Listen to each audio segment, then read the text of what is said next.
Tres probando.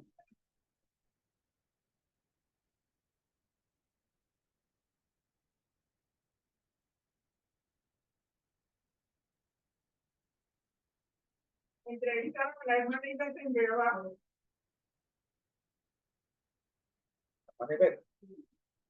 Ella estaba saliendo con una. Aquí la entrevista.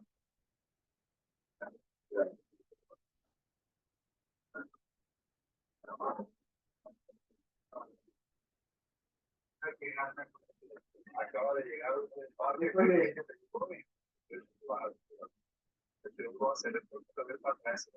acá cerca de su padre. Y abajo donde está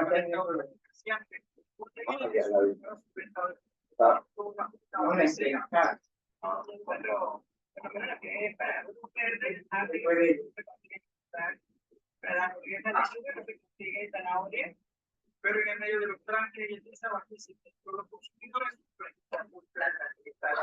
Salió nuestros conquistadores. he presentado el doctor no lo hace. No hay nada para analizar así como. Bueno.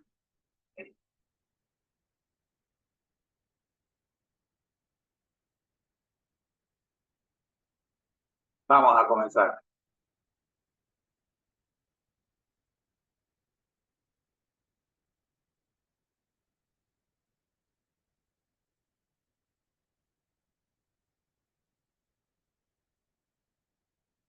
El ministerio Conéctate a Jesús.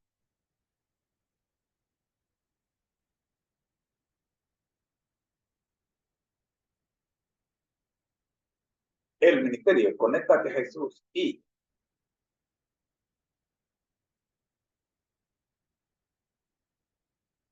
Seminario Tizu presentan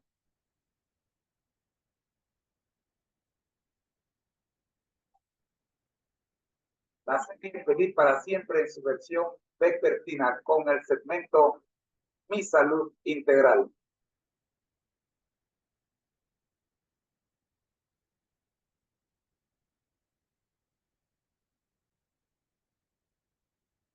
Pero muy buenas tardes, mis queridos hermanos y amigos. Gracias por acompañarnos en esta versión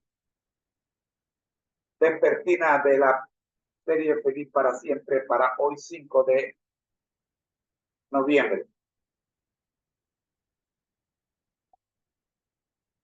Vamos a orar. Dios nuestro y Señor Jesucristo, gracias le damos por permitirnos, oh Padre Santo, la transmisión en esta hora y por abrirnos las puertas para que podamos predicar la palabra de Dios por segunda vez en el día. Oramos, buen Dios, para que las personas que han de conectarse puedan ser bendecidas. Por Jesús. Amén. Vamos a compartir pantalla inmediatamente con nuestro primer segmento de esta sección vespertina como Mi Salud Integral. Acá estamos estudiando el libro Consejos sobre Régimen Alimenticio.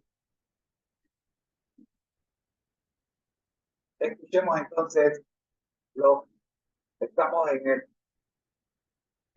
en el minuto 15. Nos corresponde estudiar hasta el minuto 30. Vamos entonces. Ha tratado su cuerpo como si las leyes que lo rigen no tuvieran ninguna penalidad. Debido al apetito pervertido, sus órganos y facultades se han debilitado, se han enfermado y se han inutilizado. Y estos resultados que Satanás ha producido con sus propias tentaciones especiosas, los usa para vituperar a Dios. Él presenta ante Dios el cuerpo humano que Cristo ha comprado como su propiedad. Y qué repugnante representación de su Creador es el hombre.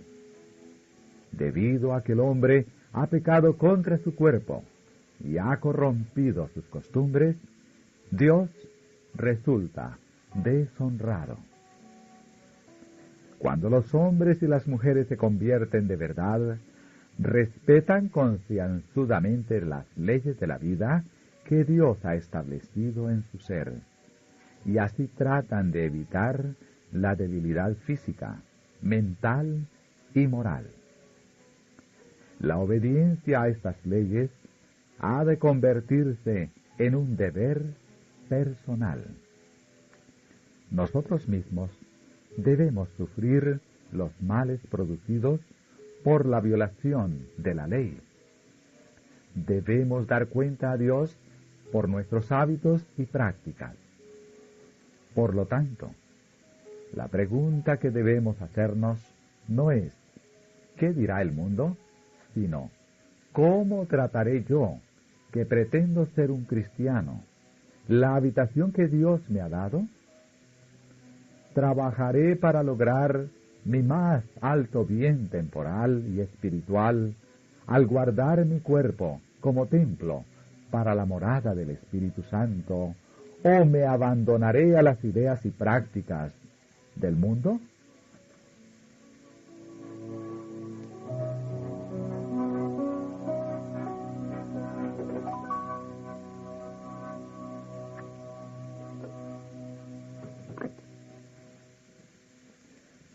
Penalidad de la ignorancia.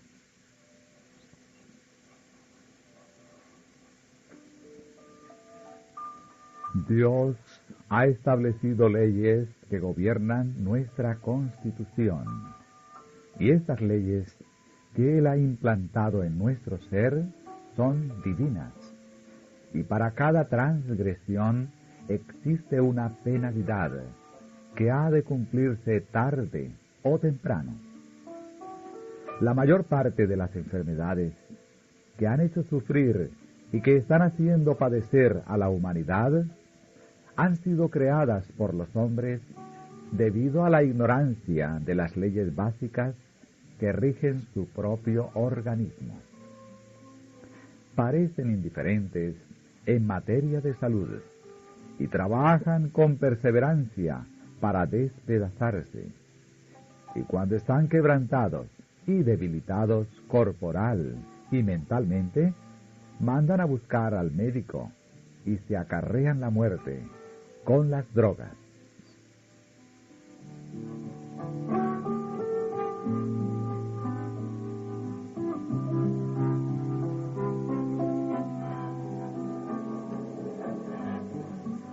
No siempre son ignorantes.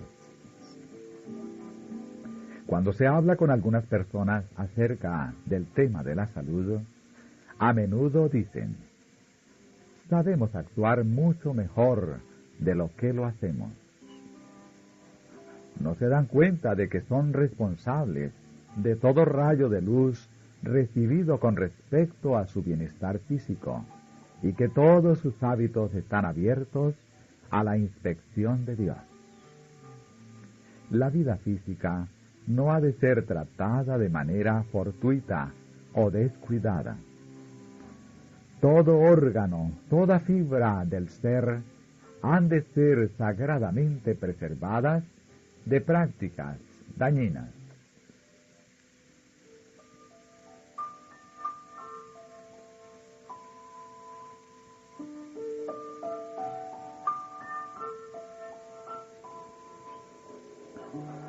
La responsabilidad por la luz. En el tiempo en que brilló sobre nosotros la luz de la Reforma Pro Salud, y desde ese tiempo en adelante, la pregunta siempre presente ha sido esta: ¿estoy yo practicando la verdadera temperancia en todas las cosas?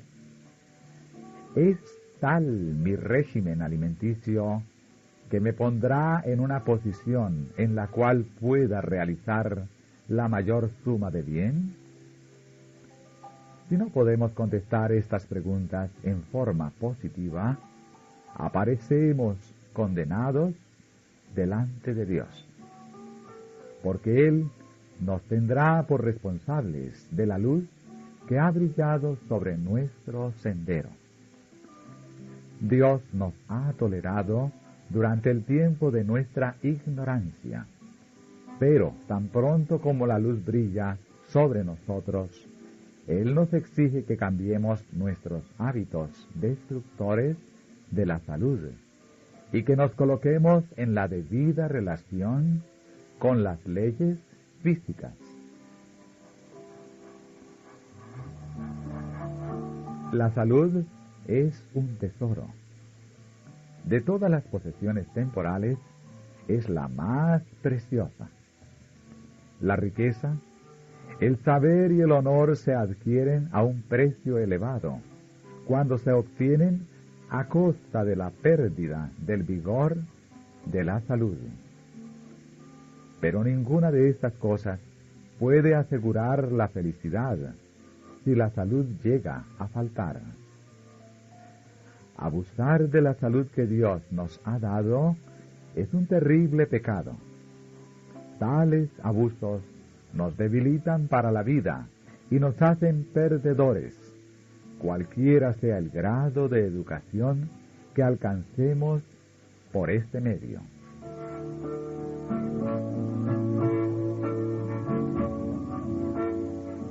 Dios ha provisto pródigamente para la subsistencia y la felicidad de todas sus criaturas. Si sus leyes nunca fueran violadas, si todos los seres humanos actuaran de acuerdo con la voluntad divina, el resultado sería la salud, la paz y la felicidad, en lugar de la miseria y el mal permanente.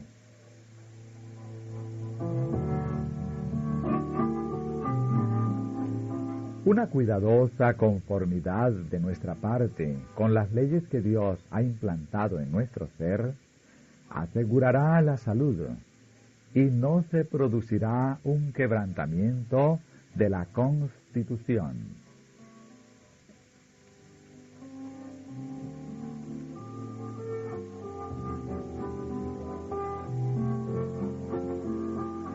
Una ofrenda sin tacha. En el servicio judaico antiguo se exigía que todo sacrificio fuera sin tacha. En el texto se nos dice que presentemos nuestros cuerpos como sacrificio vivo, santo, aceptable a Dios, que es nuestro racional culto.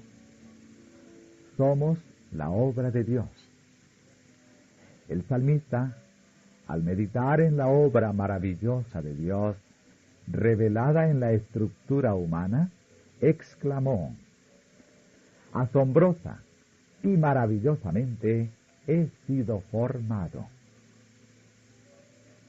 Hay muchas personas que se educan en las ciencias y se familiarizan con la teoría de la verdad, pero no entienden las leyes que gobiernan su propio ser.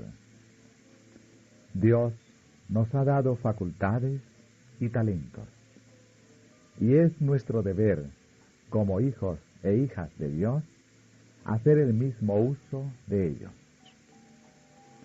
Si debilitamos estas facultades de la mente o del cuerpo por medio de hábitos erróneos o por la complacencia de un apetito pervertido, será imposible que honremos a Dios como debiéramos.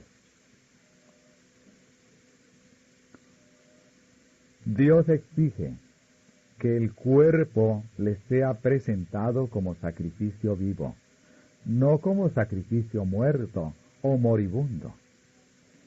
Las ofrendas de los antiguos hebreos debían ser sin tacha, y será agradable para Dios aceptar una ofrenda humana llena de enfermedad y corrupción. Él nos dice que nuestros cuerpos son el templo del Espíritu Santo, y nos exige que cuidemos este templo, a fin de que sea una habitación adecuada para su Espíritu. el apóstol Pablo nos da esta amonestación. No sois vuestros, porque habéis sido comprados por precio. Glorificad, pues, a Dios en vuestro cuerpo y en vuestro espíritu, los cuales son de Dios. Todos deben ser muy cuidadosos para preservar el cuerpo en la mejor condición de salud posible, a fin de que puedan rendir a Dios un servicio perfecto y cumplir su deber en la familia y en la sociedad.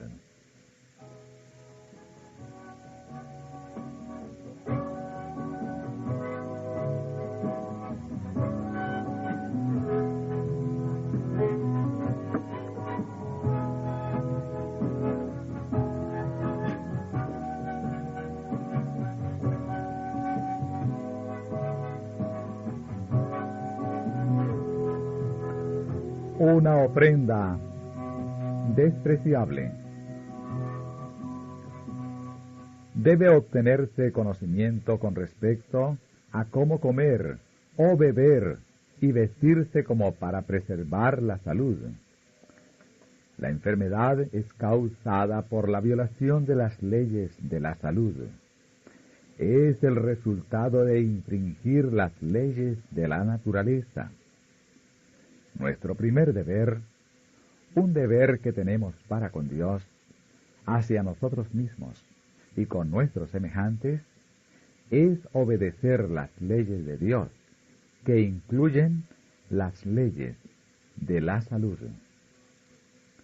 Si estamos enfermos, imponemos una carga cansadora a nuestros amigos y nos descalificamos para cumplir nuestros deberes hacia la familia y los vecinos. Y cuando la muerte prematura es el resultado de nuestra violación de la ley natural, acarreamos dolor y sufrimiento a los demás. Privamos a nuestros vecinos de la ayuda que debiéramos darles mientras vivimos. Despojamos a nuestras familias del bienestar y la ayuda que debiéramos darles, y privamos a Dios del servicio que Él reclama de nosotros para hacer progresar su gloria. No somos, pues, transgresores de la ley de Dios en el peor sentido, pero Dios es muy piadoso, bondadoso y tierno, y cuando la luz les llega a los que han perjudicado su salud por complacencias pecaminosas, y ellos se convencen de pecado y se arrepienten y buscan el perdón, Él acepta la pobre ofrenda que le presentan y lo recibe. ¡Oh, cuán tierna es la misericordia que Él manifiesta al no rechazar lo que queda de la vida, de la cual ha abusado el sufriente y arrepentido pecador! En su bondadosa misericordia salva a estas almas, como si fuera por fuego. Pero cuán inferior y despreciable sacrificio, en el mejor de los casos, es este para ofrecer a un Dios puro y santo. Las facultades nobles han sido paralizadas por hábitos erróneos de pecaminosa complacencia. Las aspiraciones están pervertidas y el alma y el cuerpo desfigurados.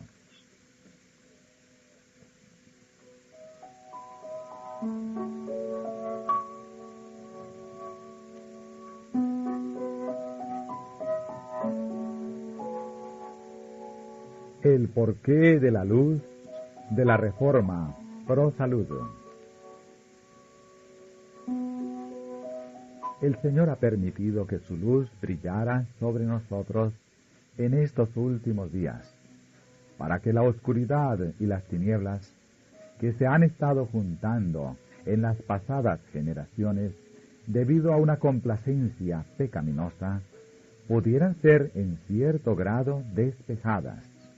y para que el tren de los males que han resultado debido a la intemperancia en el comer y en el beber pudiera ser disminuido. El Señor proyectó con sabiduría colocar a su pueblo en una posición en que se separara del mundo en espíritu y en práctica, y en que sus hijos no fueran inducidos con tanta facilidad a la idolatría, mancillándose con las corrupciones prevalecientes de su época. Es el propósito de Dios que los padres creyentes y sus hijos se presenten como representantes vivos de Cristo, candidatos para la vida eterna.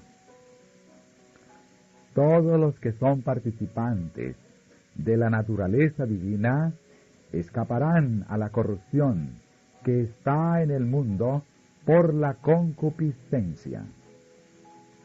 Es imposible que los que gratifican el apetito alcancen la perfección cristiana.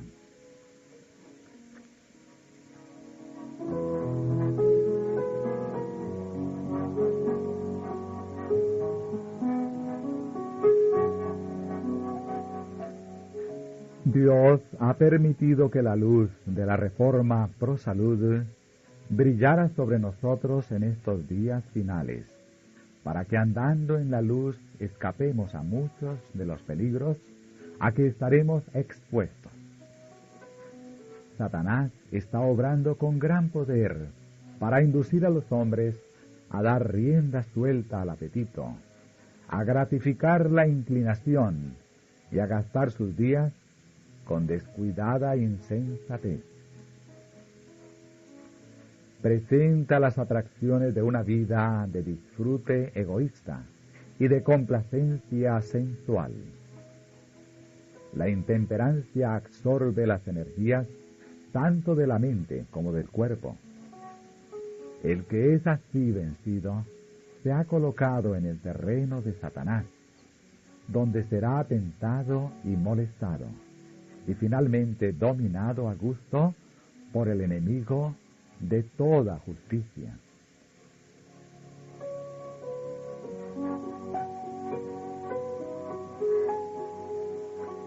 A fin de preservar la salud, se necesita la temperancia en todas las cosas. Temperancia en el trabajo, temperancia en el comer y en el beber. Nuestro Padre Celestial envió la luz de la Reforma Pro Salud como protección contra los males resultantes de un apetito degradado, a fin de que los que aman la pureza y la santidad sepan cómo usar con discreción las buenas cosas que Él ha provisto para ellos, y a fin de que por el ejercicio de la temperancia en la vida diaria puedan ser santificados por medio de la verdad.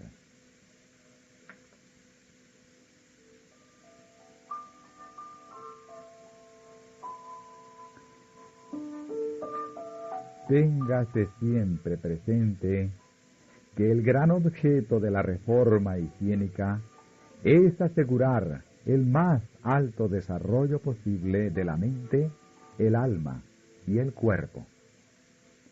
Todas las leyes de la naturaleza, que son las leyes de Dios, han sido ideadas para nuestro bien. Su obediencia promoverá nuestra felicidad en esta vida y nos ayudará a prepararnos para la vida futura. Bien, hasta aquí llegamos por el día de hoy.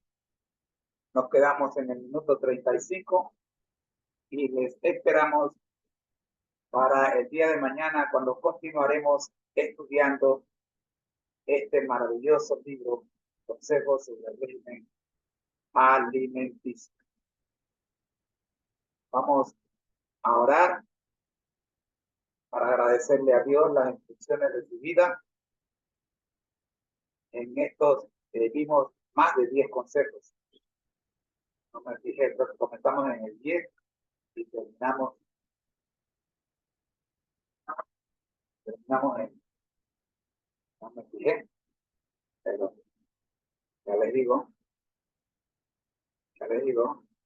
comenzamos en el 10 y terminamos en el 23. Sí. 13 consejos hemos visto hoy.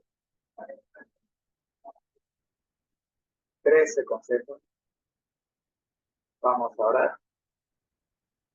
En la clase de mañana, si el Señor nos lo permite, estaremos viendo a partir del consejo número 14. Oremos. Gracias, Señor, le damos por habernos permitido estudiar estos 13 consejos correspondientes a la lección de hoy. Oramos, buen Dios, para que podamos ponerlos en práctica en nuestra vida y que las personas que nos rodean puedan desear tener la salud que es la carta de presentación del Evangelio de Cristo. Porque Jesús dijo: he venido para que tengan vida y para que la tengan en abundancia. La salud es la carta de presentación. Un cristiano sano alcanza más almas que un cristiano enfermo. Oramos en el nombre de Jesús. Amén. Muy bien. Vamos entonces a prepararnos porque viene nuestro segundo segmento de la tarde. Entramos a lo que es el tema central. Y aquí en el tema central vamos a ver varios. El primero que vamos a ver es el tomo 1. Vamos al tomo 1. Hasta el tiempo nos alcance, nos queda todavía media hora. Así que a lo mejor vamos a ver dos tomos nada más. Vamos a terminar con el tomo, capítulo 1 de Historia, Patriarca y Profeta. Ya regreso.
El ministerio, conéctate a Jesús.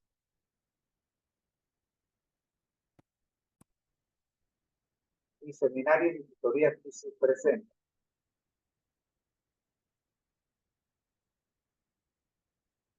La serie Feliz para Siempre en su segmento número 7. El tema central hoy con el tomo número 1 de El conflicto de los siglos, historia de los patriarcas y profetas. Oremos. Dios nuestro y Señor Jesucristo, gracias le damos por permitirnos en esta hora abrir su palabra para estudiar la historia de los patriarcas. Oramos por Dios para que podamos recibir las lecciones y compartir con Jesús. Amén. Amigos, vamos con la segunda parte del capítulo Vamos a comenzar, deberíamos comenzar en el minuto 14,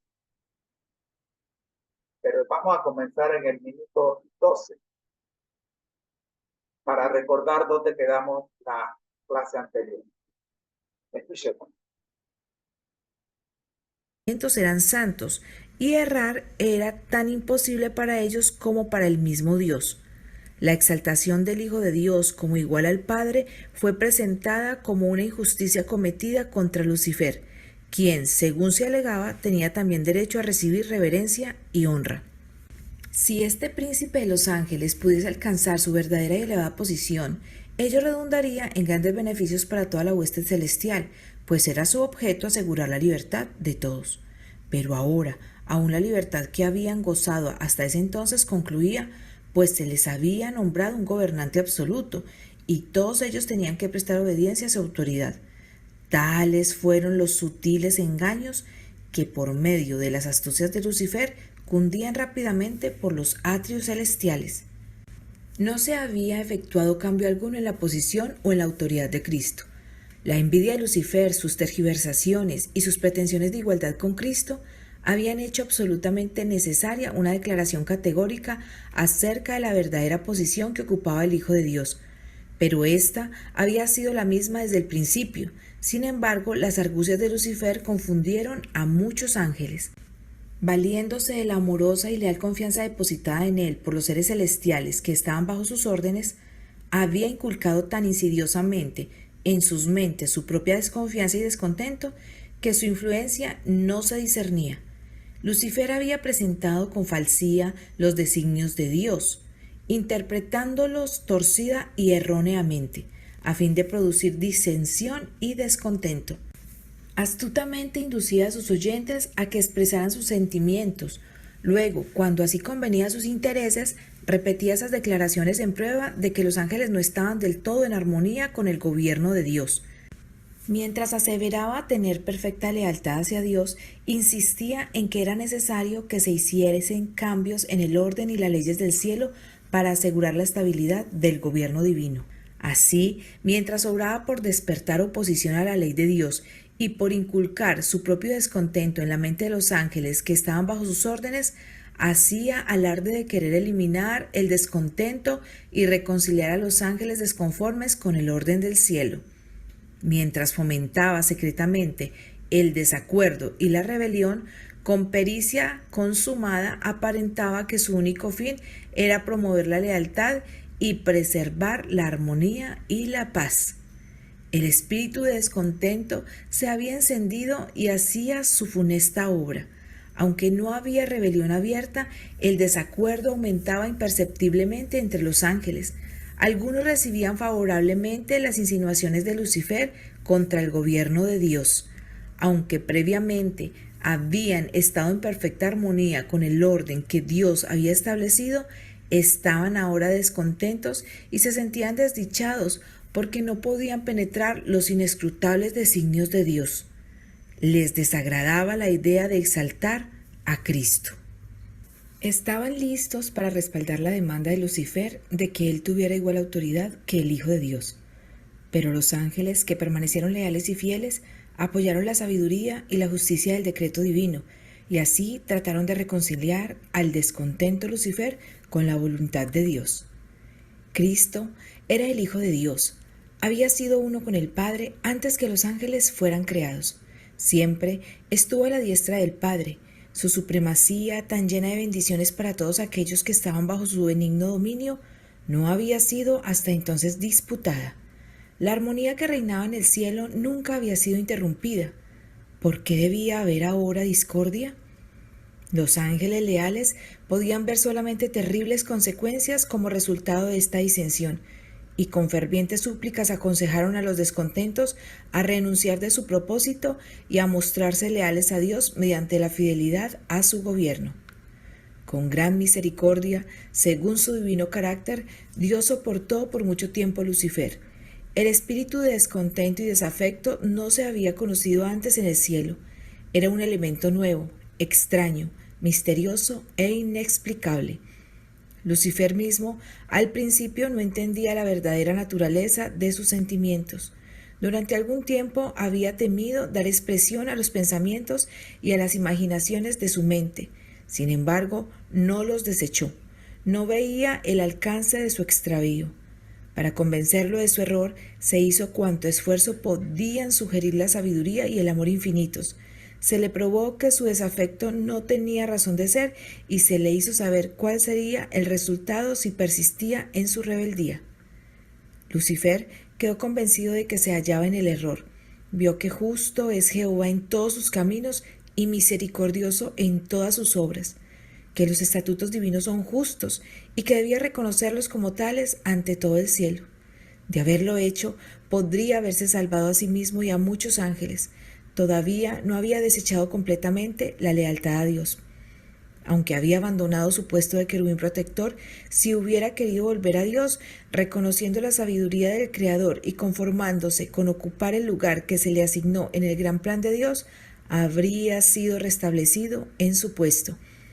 Había llegado el momento de tomar una decisión final.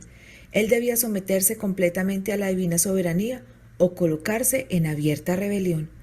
Casi decidió volver sobre sus pasos, pero el orgullo no se lo permitió.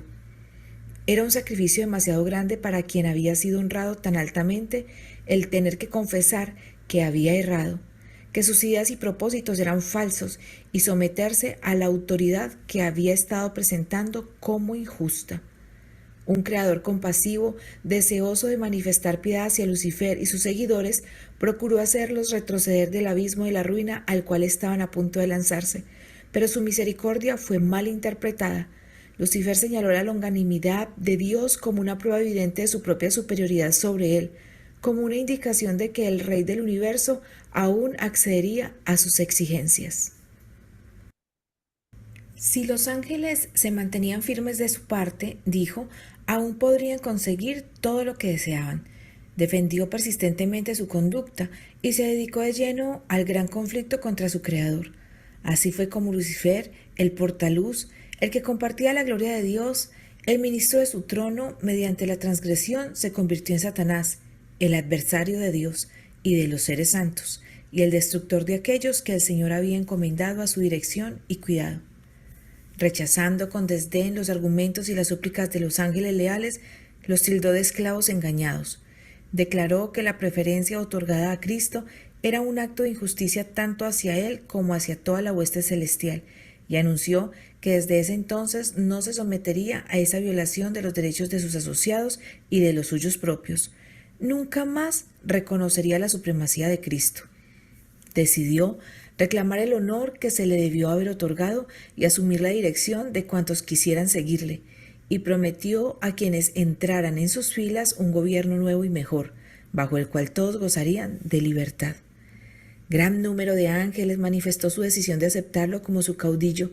Engreído por el favor que recibieran sus designios, alentó la esperanza de atraer a su lado a todos los ángeles para hacerse igual a Dios mismo y ser obedecido por toda la hueste celestial. Los ángeles leales volvieron a instar a Satanás y a sus simpatizantes a someterse a Dios. Les presentaron el resultado inevitable en caso de rehusarse. El que los había creado podía vencerlos y castigar severamente su rebelde osadía. Ningún ángel podía oponerse con éxito a la ley divina, tan sagrada como Dios mismo. Advirtieron y aconsejaron a todos que hicieran oídos sordos a los razonamientos engañosos de Lucifer, e instaron a él y a sus secuaces a buscar la presencia de Dios sin demora alguna, y a confesar el error de haber puesto en tela de juicio la sabiduría y la autoridad divinas. Muchos estaban dispuestos a prestar atención a este consejo, a arrepentirse de su desafecto y a pedir que se les admitiera en el favor del Padre y del Hijo. Pero Lucifer tenía otro engaño preparado. El poderoso rebelde declaró entonces que los ángeles que se le habían unido habían ido demasiado lejos para retroceder, que él estaba bien enterado de la ley divina y que sabía que Dios no los perdonaría. Declaró que todos aquellos que se sometieran a la autoridad del cielo serían despojados de su honra y degradados. En cuanto a él se refería, estaba dispuesto a no reconocer nunca más la autoridad de Cristo. Manifestó que la única salida que les quedaba a él y a sus seguidores era declarar su libertad y obtener por medio de la fuerza los derechos que no se les quiso otorgar de buen grado. En lo que concernía a Satanás mismo, era cierto que ya había ido demasiado lejos en su rebelión para retroceder, pero no ocurría lo mismo con aquellos que habían sido cegados por sus engaños. Para ellos el consejo y las súplicas de los ángeles leales abrían una puerta de esperanza, y si hubieran atendido la advertencia, podrían haber escapado del lazo de Satanás. Pero permitieron que el orgullo, el amor a su jefe y el deseo de libertad ilimitada los dominasen por completo, y los ruegos del amor y la misericordia divinos fueron finalmente rechazados. Dios permitió que Satanás continuara con su obra hasta que el espíritu de desafecto se transformó en una activa rebelión. Era necesario que sus planes se desarrollaran en toda su plenitud para que su verdadera naturaleza y tendencia fueran vistas por todos. Como querubín ungido, Lucifer había sido altamente exaltado, era muy amado por los seres celestiales y su influencia sobre ellos era poderosa. El gobierno de Dios incluía no solo a los habitantes del cielo, sino también los de todos los mundos que había creado. Y Lucifer llegó a la conclusión de que si podía arrastrar a los ángeles celestiales en su rebelión, podría también arrastrar a todos los mundos. Él había presentado su punto de vista astutamente, haciendo uso de sofismas y engaños para lograr sus fines. Su poder para engañar era enorme. Disfrazándose con un manto de mentira, había obtenido una ventaja. Todo cuanto hacía estaba tan revestido de misterio que era muy difícil revelar a los ángeles la verdadera naturaleza de su obra. Hasta que ésta no estuviera plenamente desarrollada, no podría manifestarse cuán mala era, ni su desafecto sería visto como rebelión. Aún los ángeles leales no podían discernir bien su carácter, ni ver a dónde se encaminaba su obra. Al principio, Lucifer había encauzado sus tentaciones de tal manera que él mismo no se comprometía. A los ángeles, a quienes no pudo atraer completamente a su lado, los acusó de ser indiferentes a los intereses de los seres celestiales. Acusó a los ángeles leales de estar haciendo precisamente la misma labor que él hacía. Su política era confundirlos con argumentos sutiles sobre los designios de Dios. Cubría de misterio todo lo sencillo y por medio de astuta perversión ponía en duda las declaraciones más claras de Jehová, y su elevada posición, tan íntimamente relacionada con el gobierno divino, daba mayor fuerza a sus pretensiones. Dios podía emplear únicamente aquellos medios que fueran compatibles con la verdad y la justicia. Satanás podía valerse de medios que Dios no podía usar, la lisonja y el engaño. Había procurado falsear la palabra de Dios y había tergiversado el plan de gobierno divino, alegando que el Creador no actuaba con justicia al imponer leyes a los ángeles, que al exigir sumisión y obediencia de sus criaturas buscaba solamente su propia exaltación.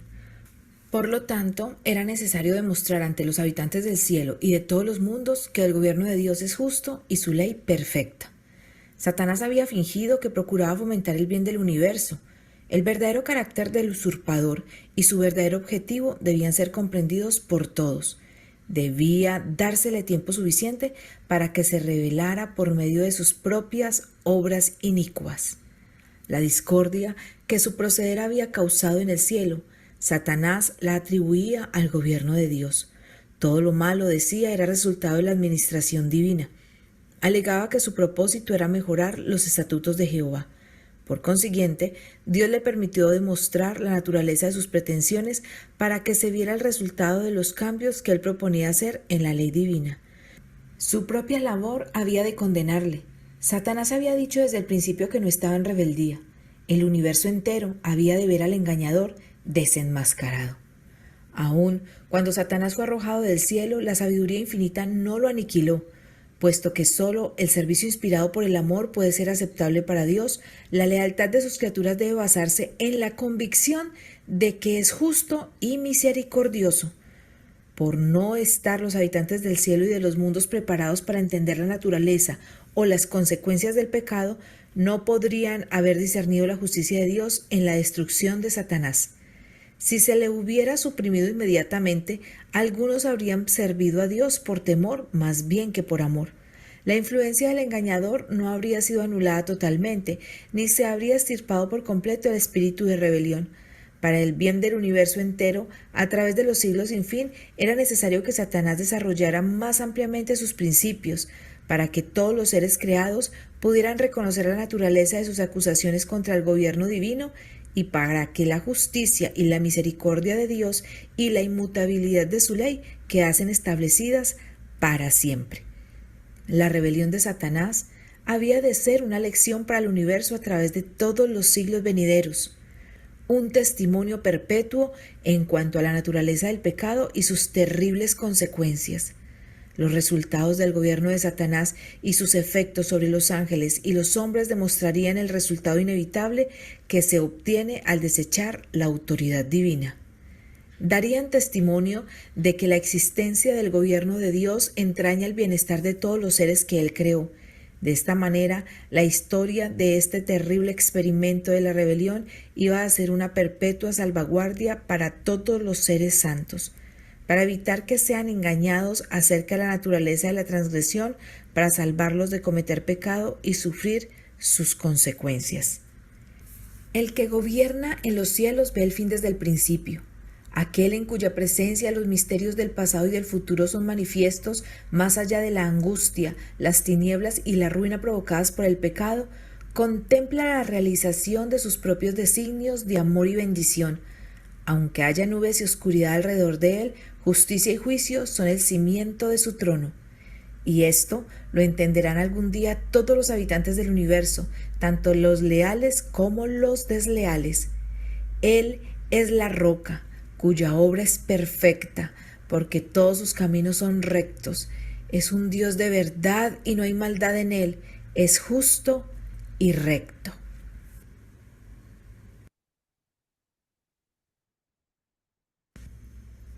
El origen. Muy bien, mis queridos hermanos, hasta aquí llega la presentación del capítulo 1, el tomo número 1 del Concilio de los Siglos, titulado Historia de los Profetas y Reyes. Bien, no, de los patriarcas y profetas. Okay. A continuación vamos a tener entonces profetas y reyes. Me dan unos minutos y ya regreso. Pero antes oremos. Gracias, Señor, le damos por habernos permitido el estudio de esta sección de historia de los profetas, de los patriarcas y profetas. Oramos con Dios para que el conocimiento de estos detalles, como lo es el origen del mal, nos puedan servir, Señor, para fortalecer nuestra fe. Oramos con Dios para que este conocimiento podamos utilizarlo y compartirlo con otros. Porque sí. Amén. Ha sido una presentación del ministerio con esta tradición en la voz de su hermano en Cristo, José Moreno. Ya regreso.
El ministerio, conéctate Jesús.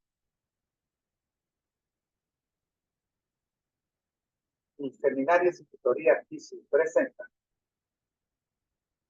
la serie Feliz para Siempre, en su séptimo segmento, el tema central con el segundo tomo de la serie El Conflicto de los Siglos, los profetas y reyes.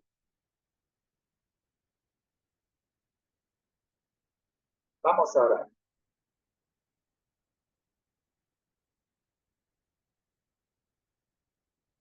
Padre nuestro que estás en el cielo, gracias te damos, Señor, por permitirnos en esta hora estudiar el libro Profetas y Reyes, su primer capítulo. Oramos con Dios para que podamos captar el mensaje y poder vivirlo y compartirlo. Nos encontramos estudiando el capítulo 1, no el 2. El capítulo 1, Salomón. Y estamos Libro Profetas y Reyes, capítulo 1, Salomón. Estamos en el minuto. Durante el reinado de David y Salomón, Israel se hizo fuerte entre las naciones, Aquí. sino que has pedido para ti mismo sabiduría y ciencia para que puedas juzgar a mi pueblo. He aquí que hago según tu palabra. He aquí que te doy un corazón tan sabio y entendido que no haya habido otro como tú antes de ti, ni después de ti se levantará tu igual. Y además, lo que no pediste te lo doy, así riqueza como gloria, cuales nunca ha tenido ninguno de los reyes que han sido antes de ti, ni después de ti las tendrá así ninguno. Y si anduvieres en mis caminos, guardando mis estatutos y mis leyes, así como anduvo David tu padre, entonces prolongaré tus días. Dios prometió que así como había acompañado a David, estaría con Salomón. Si el rey andaba en integridad delante de Jehová, si hacía lo que Dios le había ordenado, su trono quedaría establecido y su reinado sería el medio de exaltar a Israel como pueblo sabio y entendido, la luz de las naciones circundantes. El lenguaje de Salomón al orar a Dios ante el antiguo altar de Gabaón revela su humildad y su intenso deseo de honrar a Dios. Comprendía que sin la ayuda divina estaba tan desamparado como un niñito para llevar las responsabilidades que le incumbían.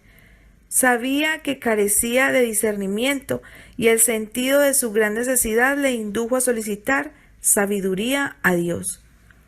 No había en su corazón aspiración egoísta por un conocimiento que le ensalzase sobre los demás. Deseaba desempeñar fielmente los deberes que le incumbían y eligió el don por medio del cual su reinado habría de glorificar a Dios. Salomón no tuvo nunca más riqueza ni más sabiduría o verdadera grandeza que cuando confesó: «Yo soy un niño pequeño y no sé cómo me debo conducir». Los que hoy ocupan puestos de confianza deben procurar aprender la lección enseñada por la oración de Salomón. Cuanto más elevado sea el cargo que ocupe un hombre y mayor sea la responsabilidad que ha de llevar, más amplia será la influencia que ejerza y tanto más necesario será que confíe en Dios. Debe recordar siempre que juntamente con el llamamiento a trabajar, le llega la invitación a andar con circunspección delante de sus semejantes. Debe conservar delante de Dios la actitud del que aprende. Los cargos no dan santidad de carácter. Honrando a Dios y obedeciendo sus mandamientos es como un hombre llega a ser realmente grande. El Dios a quien servimos no hace acepción de personas. El que dio a Salomón el espíritu de sabio discernimiento está dispuesto a impartir la misma bendición a sus hijos hoy. La palabra declara: si alguno de vosotros tiene falta de sabiduría, demándela a Dios, el cual da a todos abundantemente y no se hiere, y le será dada. Cuando el que lleva responsabilidad desee sabiduría más que riqueza, poder o fama, no quedará chasqueado.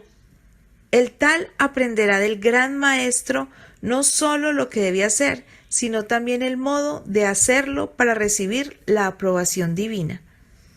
Mientras permanezca consagrado, el hombre a quien Dios dotó de discernimiento y capacidad no manifestará avidez por los cargos elevados ni procurará gobernar o dominar. Es necesario que haya hombres que lleven responsabilidad, pero en vez de contender por la supremacía, el verdadero conductor pedirá en oración un corazón comprensivo para discernir entre el bien y el mal. La senda de los hombres que han sido puestos como dirigentes no es fácil, pero ellos han de ver en cada dificultad una invitación a orar. Nunca dejarán de consultar a la gran fuente de toda sabiduría. Fortalecidos e iluminados por el artífice maestro, se verán capacitados para resistir firmemente las influencias profanas y para discernir entre lo correcto y lo erróneo, entre el bien y el mal. Aprobarán lo que Dios aprueba y lucharán ardorosamente contra la introducción de principios erróneos en su causa. Dios le dio a Salomón la sabiduría que él deseaba más que las riquezas, los honores o la larga vida. Le concedió lo que había pedido, una mente despierta, un corazón grande y un espíritu tierno.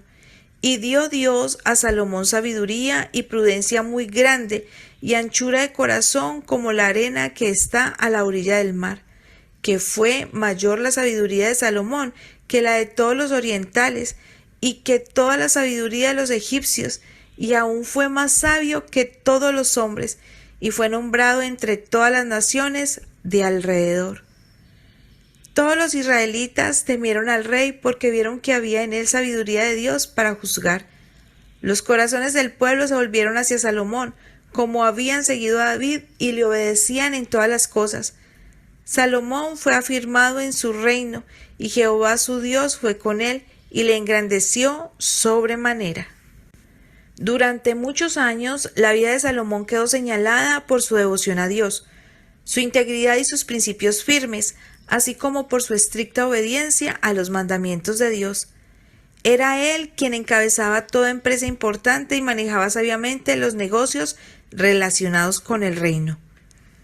Su riqueza y sabiduría, los magníficos edificios y las obras públicas que construyó durante los primeros años de su reinado, la energía, piedad, justicia y magnanimidad que manifestaba en sus palabras y hechos, le conquistaron la lealtad de sus súbditos y la admiración y el homenaje de los gobernantes de muchas tierras. El nombre de Jehová fue grandemente honrado durante la primera parte del reinado de Salomón. La sabiduría y la justicia reveladas por el rey atestiguaban ante todas las naciones la excelencia de los atributos del Dios a quien servía. Durante un tiempo Israel fue como la luz del mundo y puso de manifiesto la grandeza de Jehová. La gloria verdadera de Salomón durante la primera parte de su reinado no estribaba en su sabiduría sobresaliente, sus riquezas fabulosas o su extenso poder y fama, sino en la honra que reportaba al nombre del Dios de Israel mediante el uso sabio que hacía de los dones del cielo. A medida que transcurrían los años y aumentaba la fama de Salomón, procuró él honrar a Dios incrementando su fortaleza mental y espiritual e impartiendo de continuo a otros las bendiciones que recibía. Nadie comprendía mejor que él que el favor de Jehová le había dado poder, sabiduría y comprensión, y que esos dones le eran otorgados para que pudiese comunicar al mundo el conocimiento del Rey de Reyes. Salomón se interesó especialmente en la historia natural, pero sus investigaciones no se limitaron a un solo ramo del saber. Mediante un estudio diligente de todas las cosas creadas, animadas e inanimadas, obtuvo un concepto claro del Creador. En las fuerzas de la naturaleza, en el mundo mineral y animal, y en todo árbol, arbusto y flor, veía una revelación de la sabiduría de Dios, a quien conocía y amaba cada vez más a medida que se esforzaba por aprender. La sabiduría que Dios inspiraba a Salomón se expresaba en cantos de alabanza y en muchos proverbios, y propuso 3000 parábolas y sus versos fueron 1005. También disertó de los árboles, desde el cedro del Líbano hasta el hisopo que nace en la pared. Asimismo disertó de los animales, de las aves, de los reptiles y de los peces. En los proverbios de Salomón se expresan principios de una vida santa e intentos elevados, principios nacidos del cielo que llevan a la piedad, principios que deben regir cada acto de la vida. Fue la amplia difusión de estos principios y el reconocimiento de Dios como aquel a quien pertenece toda alabanza y honor lo que hizo de los comienzos del reinado de Salomón una época de elevación moral tanto como de prosperidad material. Escribió él: Bienaventurado el hombre que halla la sabiduría y que obtiene la inteligencia, porque su mercadería es mejor que la mercadería de la plata, y sus frutos más que el oro fino. Más preciosa es que las piedras preciosas, y todo lo que puedes desear no se puede comparar a ella. Largura de días está en su mano derecha, en su izquierda riquezas y honra. Sus caminos son caminos deleitosos y todas sus veredas paz. Ella es árbol de vida a los que de ella hacen, y bienaventurados son los que la mantienen. Sabiduría ante todo. Adquiere sabiduría y ante toda tu posesión adquiere inteligencia. El principio de la sabiduría es el temor de Jehová. El temor de Jehová es aborrecer el mal, la soberbia y la arrogancia, y el mal camino y la boca perversa aborrezco. Ojalá que en sus años ulteriores Salomón hubiese prestado atención a esas maravillosas palabras de sabiduría. Ojalá que quien había declarado: los labios de los sabios esparcen sabiduría, y había enseñado a los reyes de la tierra a tributar al Rey de Reyes la alabanza que deseaban dar a un gobernante terrenal, no se hubiese atribuido con boca perversa y con soberbia y arrogancia la gloria que pertenece solo a Dios.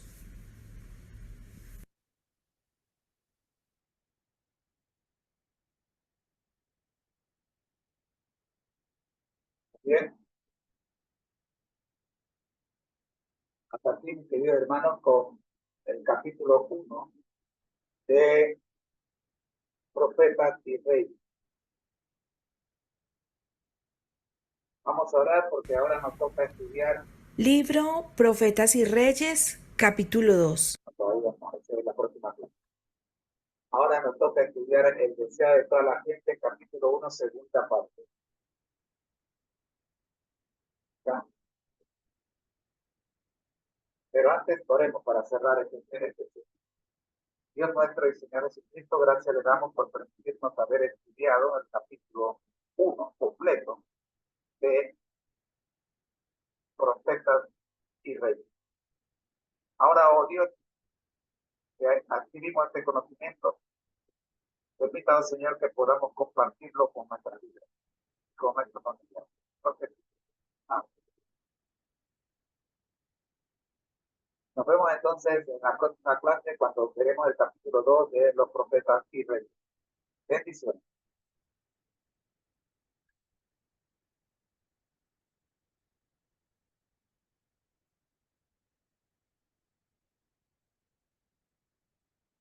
Vamos entonces con el capítulo 3, con el perdón, con el deseado de toda la gente.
el ministerio, Conéctate a Jesús, y seminarios y tutorías que se presentan. La serie Feliz para Siempre en su séptimo segmento, tomo 3, el deseado de toda la gente.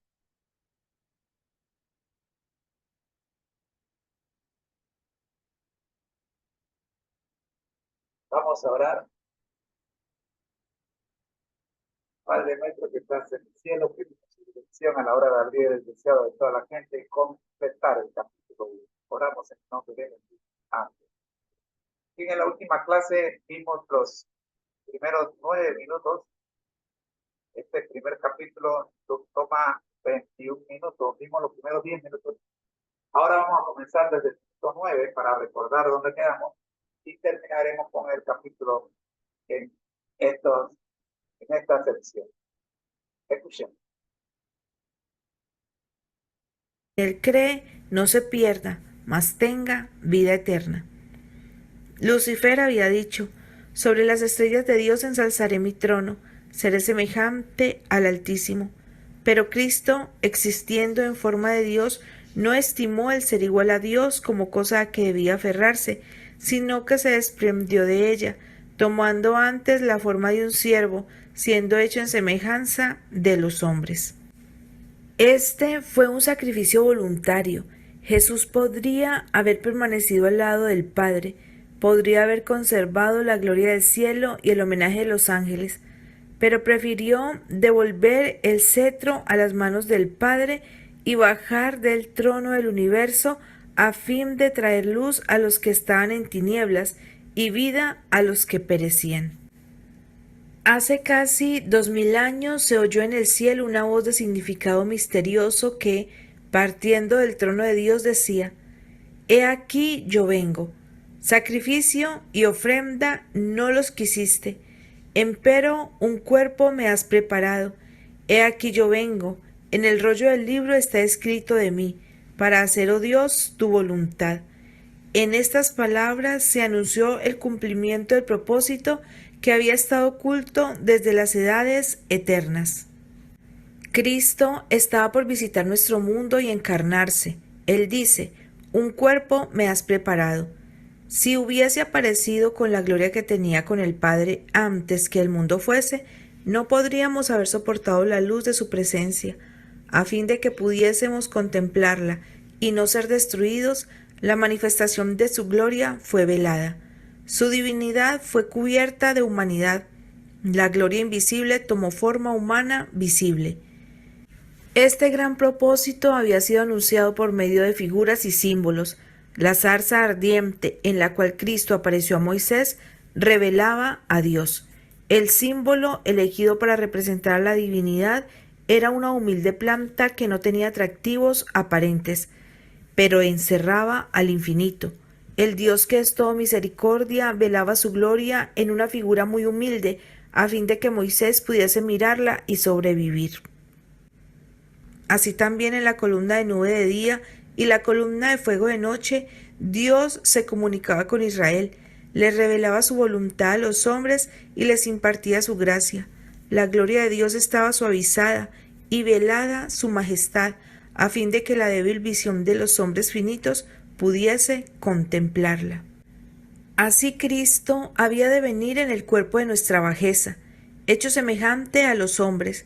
A los ojos del mundo no poseía hermosura que le hiciese desear, sin embargo era Dios encarnado, la luz del cielo y de la tierra. Su gloria estaba velada, su grandeza y majestad ocultas, a fin de que pudiese acercarse a los hombres entristecidos y tentados.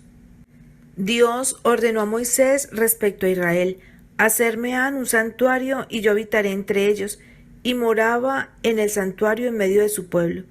Durante todas sus penosas peregrinaciones en el desierto, estuvo con ellos el símbolo de su presencia. Así Cristo levantó su tabernáculo en medio de nuestro campamento humano, hincó su tienda al lado de la tienda de los hombres, a fin de morar entre nosotros y familiarizarnos con su vida y carácter divinos. Aquel Verbo fue hecho carne y habitó entre nosotros, y vimos su gloria, gloria como el unigénito del Padre, lleno de gracia y de verdad. Desde que Jesús vino a morar con nosotros, sabemos que Dios conoce nuestras pruebas y simpatiza con nuestros pesares. Cada hijo e hija de Adán puede comprender que nuestro Creador es el amigo de los pecadores, porque en toda doctrina de gracia, toda promesa de gozo, todo acto de amor, toda atracción divina presentada en la vida del Salvador en la tierra, vemos a Dios con nosotros. Satanás representa la divina ley de amor como una ley de egoísmo. Declara que nos es imposible obedecer sus preceptos. Imputa al Creador la caída de nuestros primeros padres, con toda la miseria que ha provocado, e induce a los hombres a considerar a Dios como autor del pecado, del sufrimiento y de la muerte. Jesús había de desenmascarar este engaño, como uno de nosotros había de dar un ejemplo de obediencia. Para esto tomó sobre sí nuestra naturaleza y pasó por nuestras vicisitudes, por lo cual convenía que en todo fuese semejado a sus hermanos. Si tuviésemos que soportar algo que Jesús no soportó, en este detalle Satanás representaría el poder de Dios como insuficiente para nosotros. Por lo tanto, Jesús fue tentado en todo punto, así como nosotros, soportó toda prueba a la cual estemos sujetos, y no ejerció en favor suyo poder alguno que no nos sea ofrecido generosamente. Como hombre, hizo frente a la tentación y venció en la fuerza que Dios le daba. Él dice: me complazco en hacer tu voluntad, oh Dios mío, y tu ley está en medio de mi corazón. Mientras andaba haciendo bien y sanando a todos los afligidos de Satanás, demostró claramente a los hombres el carácter de la ley de Dios y la naturaleza de su servicio. Su vida testifica que para nosotros también es posible obedecer la ley de Dios. Por su humanidad, Cristo tocaba a la humanidad. Por su divinidad se hacía del trono de Dios. Como Hijo del Hombre, nos dio un ejemplo de obediencia. Como Hijo de Dios, nos imparte poder para obedecer. Fue Cristo quien habló a Moisés desde la zarza del monte Oreb diciendo: yo soy el que soy. Así dirás a los hijos de Israel: yo soy, me ha enviado a vosotros. Tal era la garantía de la liberación de Israel. Asimismo, cuando vino en semejanza de los hombres, se declaró el yo soy. El niño de Belén, el manso y humilde Salvador, es Dios manifestado en carne, y a nosotros nos dice: yo soy el buen pastor, yo soy el pan vivo, yo soy el camino y la verdad y la vida. Toda potestad me es dada en el cielo y en la tierra. Yo soy la seguridad de toda promesa. Yo soy, no tengáis miedo. Dios con nosotros es la seguridad de nuestra liberación del pecado, la garantía de nuestro poder para obedecer la ley del cielo. Al condescender a tomar sobre sí la humanidad, Cristo reveló un carácter opuesto al carácter de Satanás, pero se rebajó aún más en la senda de la humillación. Hallado en la condición como hombre, se humilló a sí mismo, hecho obediente hasta la muerte y muerte de cruz. Así como el sumo sacerdote ponía a un lado sus magníficas ropas pontificias y oficiaba en la ropa blanca de lino del sacerdote común, así también Cristo tomó forma de siervo y ofreció sacrificio, siendo él mismo a la vez el sacerdote y la víctima. Él herido fue por nuestras rebeliones, molido por nuestros pecados, el castigo de nuestra paz sobre él. Cristo fue tratado como nosotros merecemos, a fin de que nosotros pudiésemos ser tratados como él merece. Fue condenado por nuestros pecados, en los que no había participado, a fin de que nosotros pudiésemos ser justificados por su justicia, en la cual no habíamos participado. Él sufrió la muerte nuestra, a fin de que pudiésemos recibir la vida suya. Por su llaga fuimos nosotros curados. Por su vida y por su muerte, Cristo logró aún más que restaurar lo que el pecado había arruinado. Era el propósito de Satanás conseguir una eterna separación entre Dios y el hombre, pero en Cristo llegamos a estar más íntimamente unidos a Dios que si nunca hubiésemos pecado. Al tomar nuestra naturaleza, el Salvador se vinculó con la humanidad por un vínculo que nunca se ha de romper. A través de las edades eternas queda ligado con nosotros, porque de tal manera amó Dios al mundo que ha dado su Hijo unigénito. Lo dio no solo para que llevase nuestros pecados y muriese como sacrificio nuestro, lo dio a la especie caída para asegurarnos los beneficios de su inmutable consejo de paz. Dios dio a su Hijo unigénito para que llegase a ser miembro de la familia humana y retuviese para siempre su naturaleza humana. Tal es la garantía de que Dios cumplirá su promesa. Un niño nos es nacido, hijo nos es dado, y el principado sobre su hombro. Dios adoptó la naturaleza humana en la persona de su Hijo y la llevó al más alto cielo. Es el Hijo del Hombre quien comparte el trono del universo.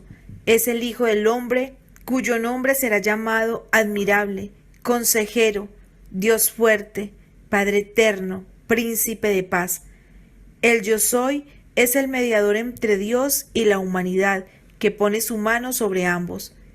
El que es santo, inocente, limpio, apartado de los pecadores, no se avergüenza de llamarnos hermanos. En Cristo, la familia de la tierra y la familia del cielo están ligadas. Cristo glorificado es nuestro hermano. El cielo está incorporado en la humanidad y la humanidad envuelta en el seno del amor infinito.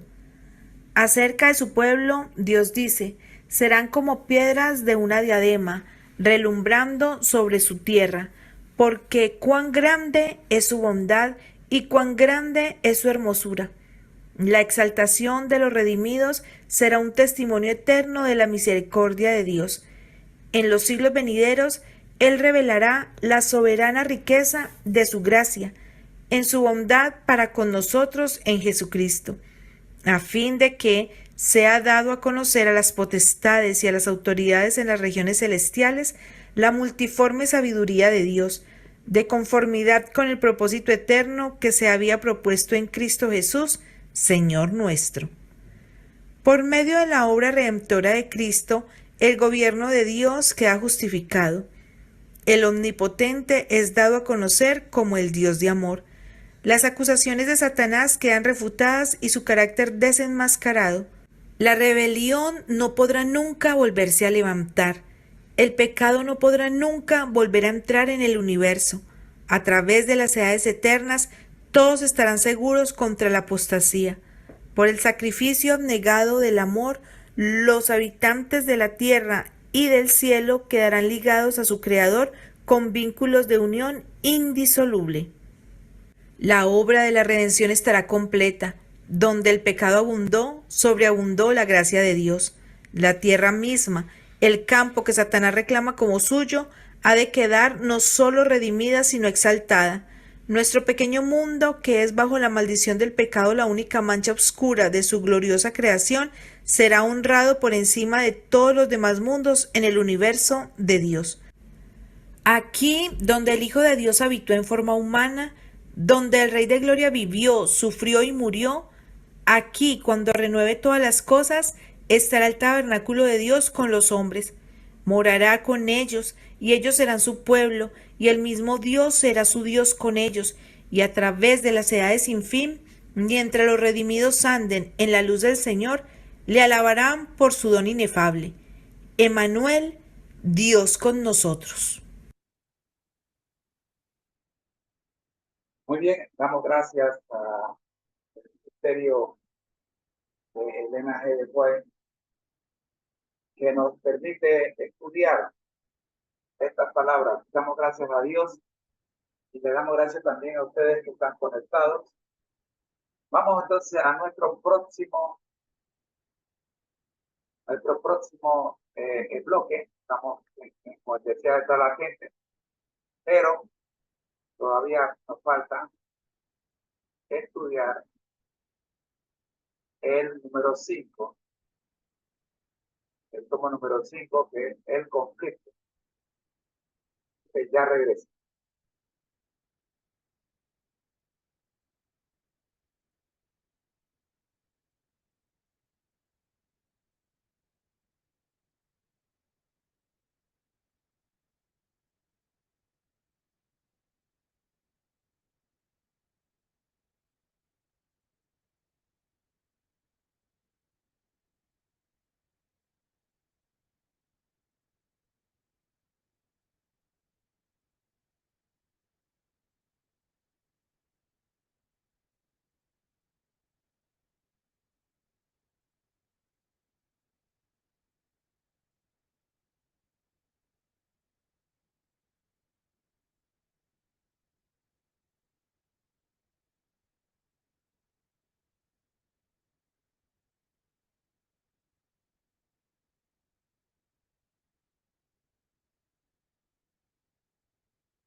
del número 5, que es conflicto, vamos a estudiar el 4, Hechos de los Apóstoles.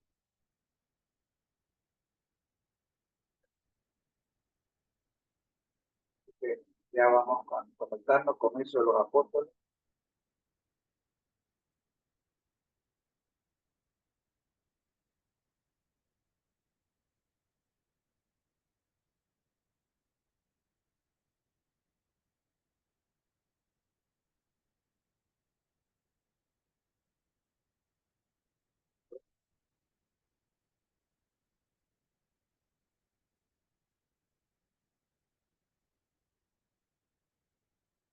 Listo, ya estamos con Hechos de los Apóstoles.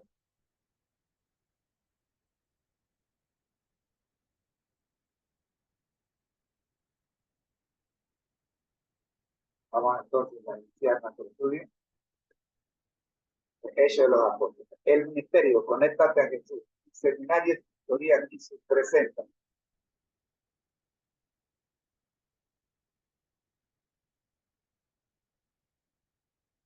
La serie Feliz para siempre, en su séptimo segmento, tomo 4, los Hechos de los Apóstoles. Oremos.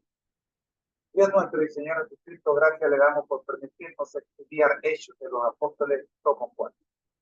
Oramos, buen Dios, para que este capítulo, el capítulo 1, pueda ser para nosotros una gran lección de aprendizaje, que podamos ponerlo en práctica y aplicar todo lo que nos señalamos. Amigos, en la primera parte del capítulo 1, vimos los primeros 7 minutos. Vamos a comenzar en el minuto 6 para recordar dónde nos quedamos. Escuchen. ¿Con qué compararlo? Los reinos terrenales son regidos por el ascendiente del poder físico, pero del reino de Cristo está excluida toda arma carnal, todo instrumento de coerción. Este reino está destinado a elevar y ennoblecer a la humanidad. La Iglesia de Dios es el palacio de la vida santa, lleno de variados dones y dotado del Espíritu Santo. Los miembros han de hallar su felicidad en la felicidad de aquellos a quienes ayudan y benefician. Es maravillosa la obra que el Señor determina que sea realizada por su Iglesia, a fin de que su nombre sea glorificado. Se da un cuadro de esta obra en la visión de Ezequiel del río de la salud. Estas aguas salen a la región del oriente y descenderán a la llanura y entrarán en la mar, y entradas en la mar recibirán sanidad las aguas, y será que toda alma viviente que nadare por doquiera que entraren estos dos arroyos vivirá. Y junto al arroyo, en su ribera de una parte y de otra, crecerá todo árbol de comer. Su hoja nunca caerá, ni faltará su fruto. A sus meses madurará, porque sus aguas salen del santuario, y su fruto será para comer, y su hoja para medicina. Desde el principio, Dios ha obrado por medio de su pueblo para proporcionar bendición al mundo. Para la antigua nación egipcia, Dios hizo de José una fuente de vida. En beneficio de los que no escucharon la primera parte, estamos viendo el propósito de la Iglesia, el propósito de Dios para la Iglesia. Sí. Mediante la integridad de José fue preservada la vida de todo ese pueblo. Mediante Daniel, Dios salvó la vida de todos los sabios de Babilonia, y esas liberaciones son lecciones objetivas. Ilustran las bendiciones espirituales ofrecidas al mundo mediante la relación con el Dios a quien José y Daniel adoraban. Todo aquel en cuyo corazón habite Cristo, todo aquel que quiera revelar su amor al mundo, es colaborador con Dios para la bendición de la humanidad. Cuando recibe gracia del Salvador para impartir a otros, de todo su ser fluye la marea de vida espiritual. Dios escogió a Israel para que revelase su carácter a los hombres. Deseaba que fuesen como manantiales de salvación en el mundo. Se les encomendaron los oráculos del cielo, la revelación de la voluntad de Dios. En los primeros días de Israel, las naciones del mundo, por causa de sus prácticas corruptas, habían perdido el conocimiento de Dios. Una vez le habían conocido, pero por cuanto no le glorificaron como a Dios, ni dieron gracias, antes se desvanecieron en sus discursos, el necio corazón de ellos fue entenebrecido. Sin embargo, en su misericordia, Dios no las borró de la existencia. Se proponía darles una oportunidad de volver a conocerle por medio de su pueblo escogido. Mediante las enseñanzas del servicio de los sacrificios, Cristo había de ser levantado ante todas las naciones y cuantos le miraran vivirían. Cristo era el fundamento de la economía judía. Todo el sistema de los tipos y símbolos era una profecía compacta del Evangelio, una presentación en la cual estaban resumidas las promesas de la redención. Pero el pueblo de Israel perdió de vista sus grandes privilegios como representante de Dios, olvidaron a Dios y dejaron de cumplir su santa misión. Las bendiciones que recibieron no proporcionaron bendición al mundo. Se apropiaron ellos de todas sus ventajas para su propia glorificación. Que hacemos un alto aquí porque es necesario que pongamos atención a esta cita. Pero el pueblo de Israel perdió de vista sus grandes privilegios como representante de Dios. ¿Cómo perdieron de vista estos grandes privilegios que tenían como representantes de Dios? Pues se olvidaron de Dios y dejaron de cumplir su santa misión. ¡Aló! Captemos lo que le ocurrió al pueblo de Israel, literalmente hablando, para que al pueblo de Israel espiritual no le ocurra lo mismo, si no le está ocurriendo ya. No podemos olvidarnos de lo que ocurrió en el pasado. Tenemos que tener presente eso. Escucha con calma. Pero el pueblo de Israel perdió de vista sus grandes privilegios como representantes de Dios. Olvidaron a Dios y dejaron de cumplir su santa misión. Dejaron de cumplir su santa misión. ¿Cuál es la misión? Yo no creo que la misión del pueblo de Israel sea otra que no sea la que aparece en Mateo 28, 19 al 20. Es nuestro deber cumplir la misión, porque no es nuestra. Primero es de Dios y segundo el Señor confía en que nosotros podemos hacerla, porque no estamos solos. Él dice, yo iré con ustedes.